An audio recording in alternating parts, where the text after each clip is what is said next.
তুমি ভালো করে কইরো বাতাস সরলা, তুমি ভালো করে কইরো বাতাস সরলা।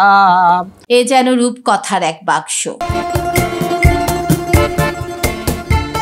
আসসালামু আলাইকুম, আমি সোমা আফরোজ আপনাদের স্বাগত জানাচ্ছি আমার আরেকটি নতুন ভিডিওতে।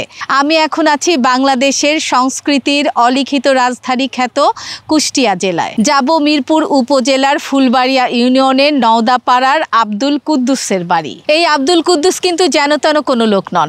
তার হাতের ইশারায় নাচে রাজা, রানী, বাদশাহ, হাতি, ঘোড়া, সাপ সহ কত না চরিত্র। হাতের ইশারায় তিনি এদের নাচান আর সাথে গান ও গল্প বলেন।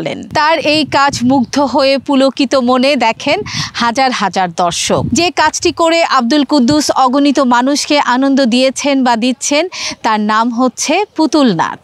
একসময় গ্রামে শিশু কিশোর থেকে শুরু করে সর্বস্তরের মানুষের বিনোদনের এক বিরাট জায়গা জুড়ে ছিল এই পুতুল নাচ। এখন তো আমাদের ছেলেমেয়েরা পুতুল খেলা কি সেটাই জানে না, অথচ পুতুল খেলা, পুতুলের বিয়ে দেয়া এসব একসময় ছিল গ্রাম বাংলার চিরচেনা সাধারণ রূপ। আজকের এই আধুনিক সময়ে বাংলাদেশ থেকে হারিয়ে যাচ্ছে অনেক কিছু, তেমনি এই পুতুল নাচও আজ বিলুপ্তির পথে। এই বিলুপ্তির পথ থেকে যে দু একজন মানুষ আজও এই পুতুল নাচকে টিকিয়ে রেখেছেন, তার মধ্যে কুষ্টিয়ার আব্দুল কুদ্দুস ও তার দল বনহারা অন্যতম। কুষ্টিয়া শহর থেকে মিরপুর উপজেলার ফুলবাড়িয়া ইউনিয়নের দূরত্ব প্রায় 19 কিলোমিটার। যেতে আমাদের সময় লাগবে আধা ঘন্টার মতো।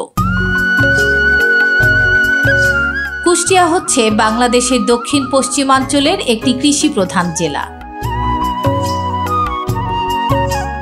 শহরের পাশ দিয়েই বয়ে গেছে মধুমতি নদী, আর সেটা গিয়ে মিলেছে পদ্মায়। পুতুল নাচের ইতিহাস এবং প্রচলনও কিন্তু নদী তীরবর্তী গ্রামকে কেন্দ্র করে। জানা যায় প্রাচীন ভারতবর্ষে চৈতন্য মহাপ্রভুর যুগেও পুতুল নাচ ছিল। চৈতন্য মহাপ্রভুর জীবনীতে আছে, কাষ্ঠের পুতুলি যেন কুহকে নাচায়। মধ্যযুগের সাহিত্য নিদর্শনেও পুতুল নাচ সম্পর্কে অনেক তথ্য পাওয়া যায়। রামায়ণ, মহাভারতের কাহিনীর সঙ্গে পুতুল নাচ পরিবেশিত হতো এবং মধ্যযুগের প্রণয় পাঁচালী বা প্রেমের গল্পেও পুতুল নাচের রেফারেন্স পাওয়া যায়। এই ধারাবাহিকতায় বাংলাদেশে পুতুল নাচের চর্চা শুরু হয়। ঢাকা, ব্রাহ্মণবাড়িয়া, কুষ্টিয়া, জয়পুরহাট, উত্তরবঙ্গের বিভিন্ন অঞ্চল এবং সিলেটের বেশ কিছু অঞ্চলে পুতুল নাচের অনেক চর্চা ছিল। এখনো কিছু কিছু জায়গায় চর্চাটা রয়েছে, তবে সেটা আগের মতো নয়। 80 দশকে রাশিয়াতে আন্তর্জাতিক পুতুল নাচের আসর হয়েছিল। সেখানে বাংলাদেশ সুনামের সাথে অংশ নিয়েছিল। আমাদের দেশে যা পুতুল নাচ, তাই ইউরোপ আমেরিকায় পাপেট শো। শত শত ডলার খরচ করে যা উপভোগ করে সে দেশের দর্শকরা। কথা বলতে বলতে চলে এলাম আব্দুল কুদ্দুস ভাইয়ের বাড়ির কাছে। আমাদের রিসিভ করার জন্যে উনি রাস্তাতেই দাঁড়িয়েছিলেন। হাসি খুশি, সহজ সরল, প্রাণবন্ত একজন মানুষ। উনি আমাদের নিয়ে চললেন তার বাড়িতে।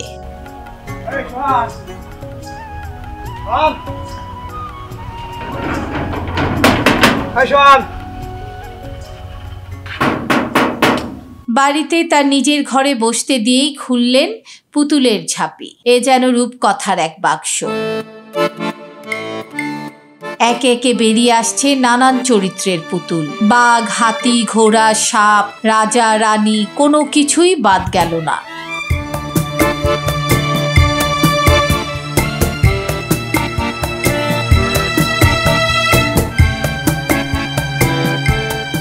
উনি হাসি মুখে হাতে করে পুতুল নাচিয়ে দেখালেন। আমরাও বুঝতে চেষ্টা করলাম কিভাবে স্টেজে পর্দার আড়াল থেকে এদের নাচানো হয়।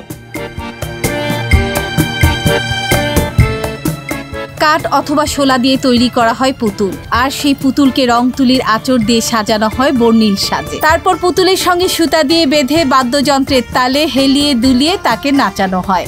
এরপর আব্দুল কুদ্দুস ভাইয়ের কাছ থেকে জেনে নিলাম তার জীবনের গল্প।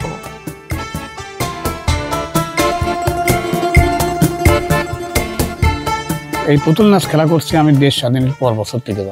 যখন ওস্তাদ ম্যানেজার বাইসে ছিল, তখন কোনো মেয়ে হয়তো নাচ গান করতো না, তখন এই পুতুলের মাঝে মাঝে আমি নিজে তখন শাড়ি পরে নাচ করতাম। 16 বছর আমি নিজের শাড়ি পরে এই পুতুল নাচে আমি নাচ করেছি। 76 সালে থেকে আমি নাটোরে পরপর 3 বছর এক্সিবিশন মাঠে ছিলাম, নাটোর কানাইখালে। ওখানে তখন উস্তাদ ওই আমাকে দিত মানে এই পুতুলের সঙ্গে কথা বলার জন্য মাস্টারি করত। আমি খুব বাচ্চা ছিলাম। এই মাস্টারি করার পরে এইভাবে আস্তে আস্তে যেখানে দল চালাই উস্তাদ দেখে যায় আমার পরে দায়িত্ব দিয়ে দেয়। কারণ কণ্ঠ আমার খুব ভালো ছিল, আমি নিজেই অভিনয় করি, নিজেই গান গাই, পুতুলের সঙ্গে যত কথা দর্শকে বোঝাতে আমাকে হয়। এইভাবে করতে করতে উস্তাদ মারা গেল। মারা যাওয়ার পরে আমি নিজে এই দল এই পর্যন্ত পরিচালনা করে নিয়ে আসছি।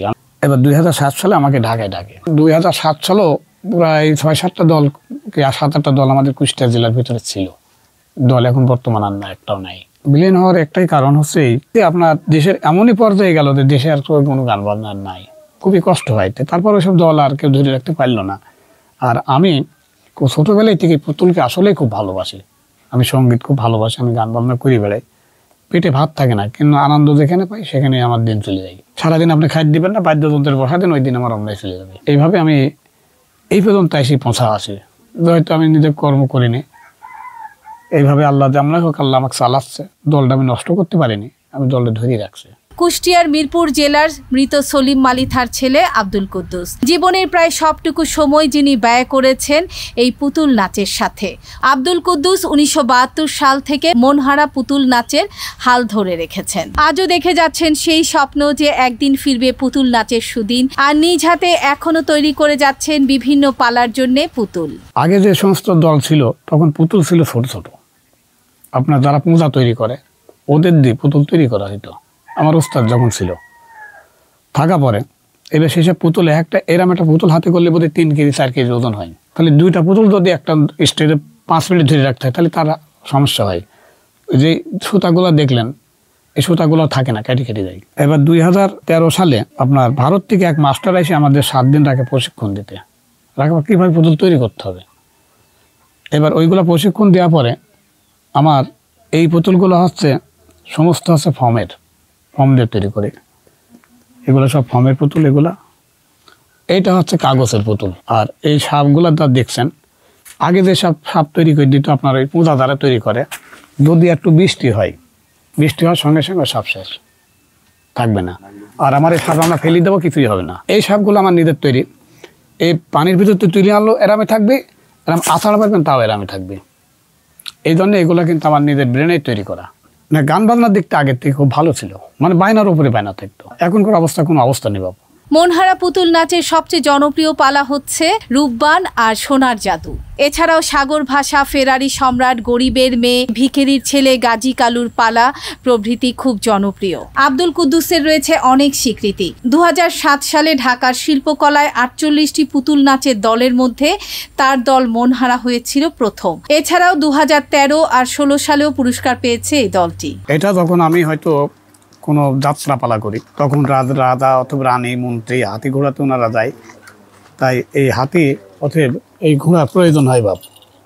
এই যেগুলা বেহুলা লক্ষ্মীধারের পালা করি তখন আমার এই সাপগুলোর প্রয়োজন হয়। মানে এক ম্যাজিশন এসে বাঁশি বাজায় আর বাঁশির সাহায্যে এসব সাপ চলে আসে।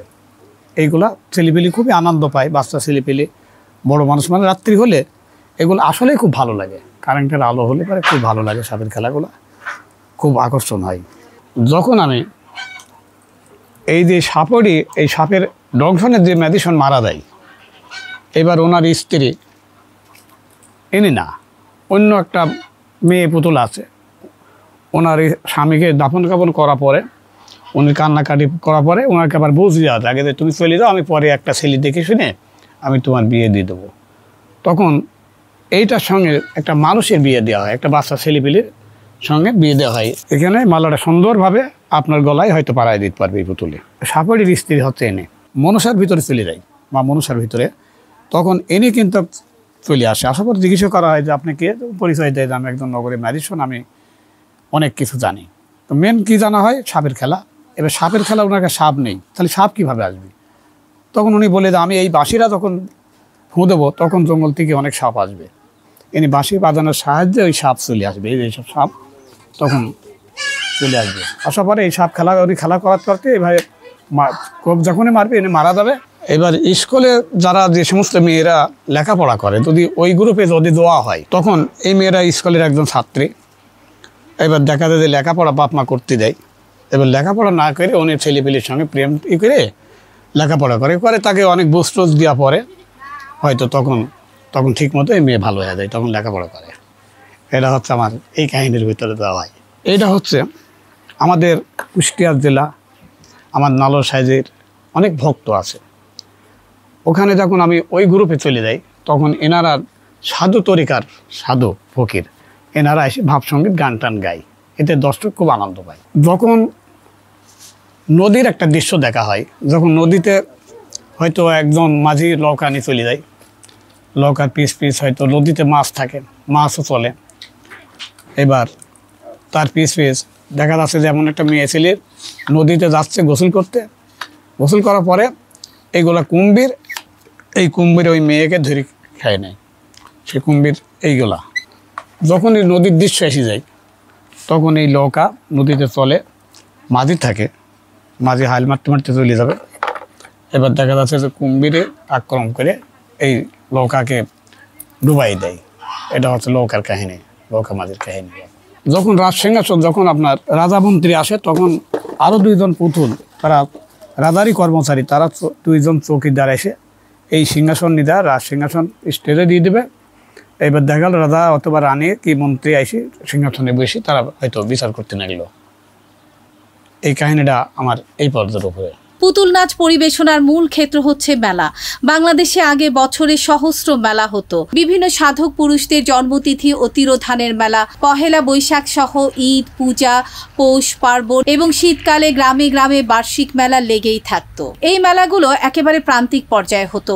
1 মাস, 1.5 মাস, কখনো বা 3 মাস পর্যন্ত চলতো এই মেলা। আর এই মেলাকে আশ্রয় করেই চলতো পুতুল নাচ। নানা কারণে বর্তমানে আর বাংলাদেশে তেমন একটা মেলা হয় না, আর তাই পুতুল নাচের সুযোগও অনেক কমে গেছে। আর এভাবেই পুতুল নাচ ও সার্কাসের দলগুলো ভেঙে যাচ্ছে, সদস্যরাও বিভিন্ন ধরনের পেশায় চলে যাচ্ছে। এই সব বিষয় নিয়ে মনহারা পুতুল নাচের অন্যান্য সদস্যদের সাথে আমাদের কথা হলো। আমার নাম মোহাম্মদ নুরুল ইসলাম। আমার চাচা কুদ্দুস আলী। আগে আমিও ছিলাম, বেশ অনেক কিছুদিন ছিলাম।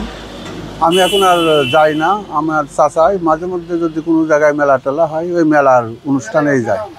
আর মেলাও তো এখন নাই, এক আড্ডা যদি কুচিত কেল্লা বাজে। কিন্তু আগে বেশ আমরা গ্রামে যেতাম। আগে ছিল এই গ্রামের ঐতিহ্য এই পুতুল নাচ, সবাই দেখতো, স্কুল কলেজে সবাই নিয়ে যেত, গ্রামের মানুষও নিত। কিন্তু এখন আর কেউ নেয় না। আমি 1983 সালে পুতুল নাচ শুরু করলাম। তখন পুতুল নাচ গ্রামগঞ্জে আমরা খেলতাম, তাতে গ্রামের মানুষ আনন্দ পাইত, আমরাও আনন্দ পাতাম। আমাদের 2 টাকা ইনকাম হতো, আমাদের সংসারটা চলতো। দলটা আগে আমাদের যে পুতুল উন্নত, কিন্তু প্রোগ্রাম নাই। ওই সরকার যে একটা প্রোগ্রাম দেয় ওই প্রোগ্রামটাই করি, সাথে যাই।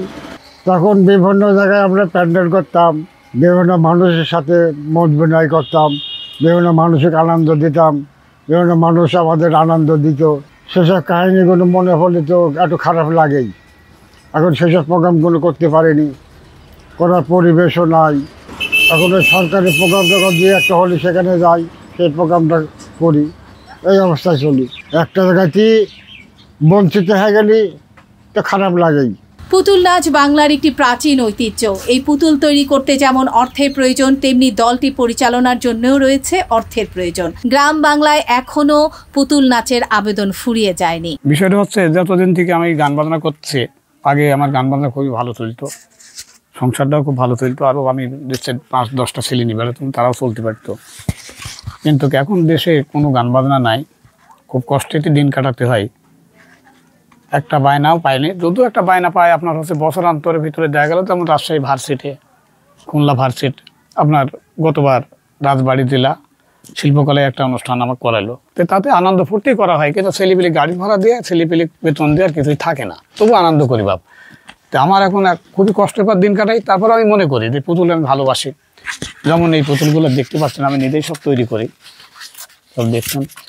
দুঃখের বিষয়, কিন্তু এবার চিন্তা করেন পুতুল তৈরি করেছে, তাহলে এই এখন হাত পা লাগাতে হবে, পোশাকের প্রয়োজন আছে, তাহলে এই পুতুলগুলো আরও মানান করার চিন্তা ভাবনা আছে। যদি একটু আমার সরকার যদি আমার মুখে লক্ষ্য দেয়, হয়তো দেখা যাচ্ছে যে আমরা সংসারটাও চালাতে পারবো, আমরা জিনিসগুলো একটু উন্নত করতে পারবো। আমি যা করি, আমি নিজে লেখাপড়া জানি না, কিছুই জানি না, কিন্তু আমার সমস্ত এই ব্রেন বুদ্ধিতেই আমাকে এইগুলা করা লাগে। কিন্তু আমি মনে করি যে আমার জীবনটা আমি কোনো মাঠে কর্ম করতে পারিনি, ছোটোবেলাতে এই গান বাজনা করে কোনো কর্ম করতে পারিনি বাবা।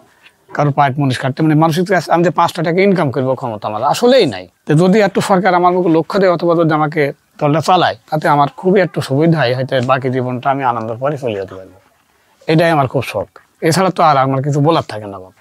ই করে এই যে ঘরের মধ্যে আপনারা বসে আছেন দেখছেন, এটাই আমি থাকি। কোনো জায়গাতে কোনো অফিসার এসে যদি বলে খেলা দেখবো, তাহলে আমাকে এই ঘরের ভিতরে একটা ছোটো করে স্টেজ করি পুতুল পরিচালনা করতে হয়, নিজেরও খারাপ লাগে।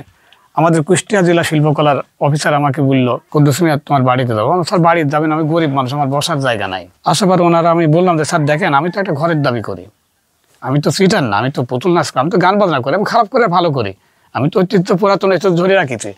এখানে আমি এই পুতুল নাচ যদি এখনো খেলা করি, তো 2-4 গ্রামের লোক আমার এই পুতুল দেখার জন্য আসবে, ছেলে মেয়েরা।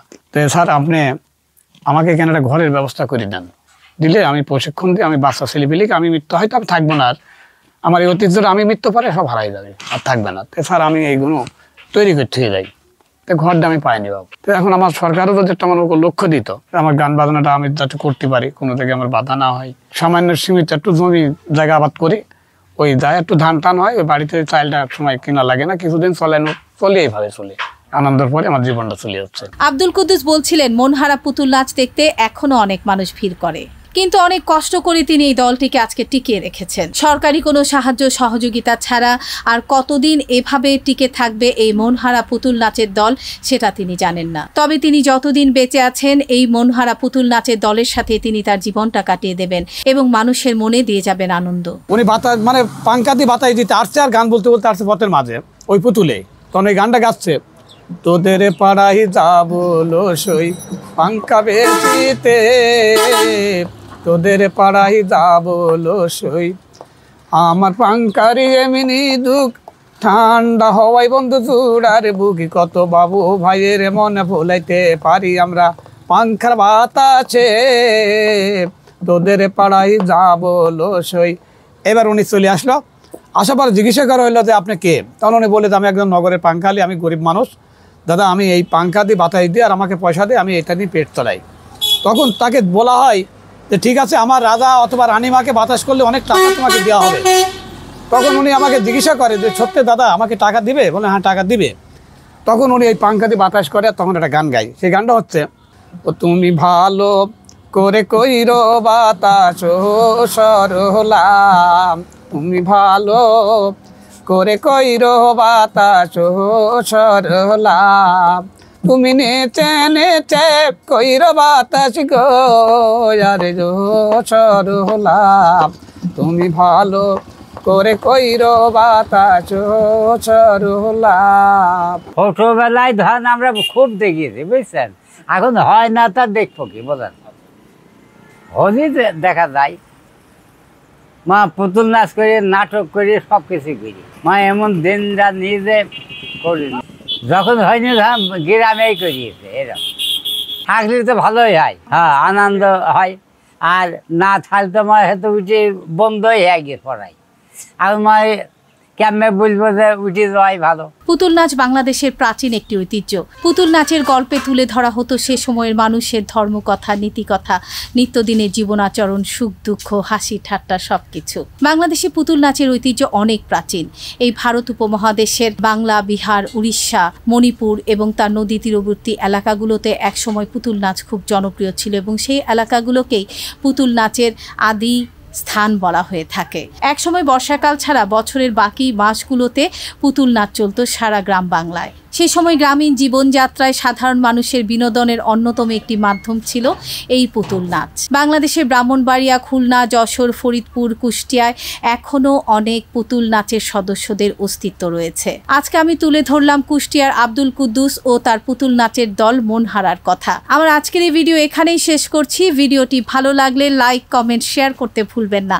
যারা আমার চ্যানেলটি সাবস্ক্রাইব করেছেন তাদেরকে অনেক অনেক ধন্যবাদ, আর যারা এখনও আমার চ্যানেলটি সাবস্ক্রাইব করেননি তাদেরকে অনুরোধ জানাচ্ছি প্লিজ আমার চ্যানেলটি সাবস্ক্রাইব করুন, বেল বাটন প্রেস করে রাখুন যেন নোটিফিকেশন পাওয়ার সাথে সাথে ভিডিও দেখতে পারেন। সবাই ভালো থাকবেন, সুস্থ থাকবেন, খোদা হাফেজ।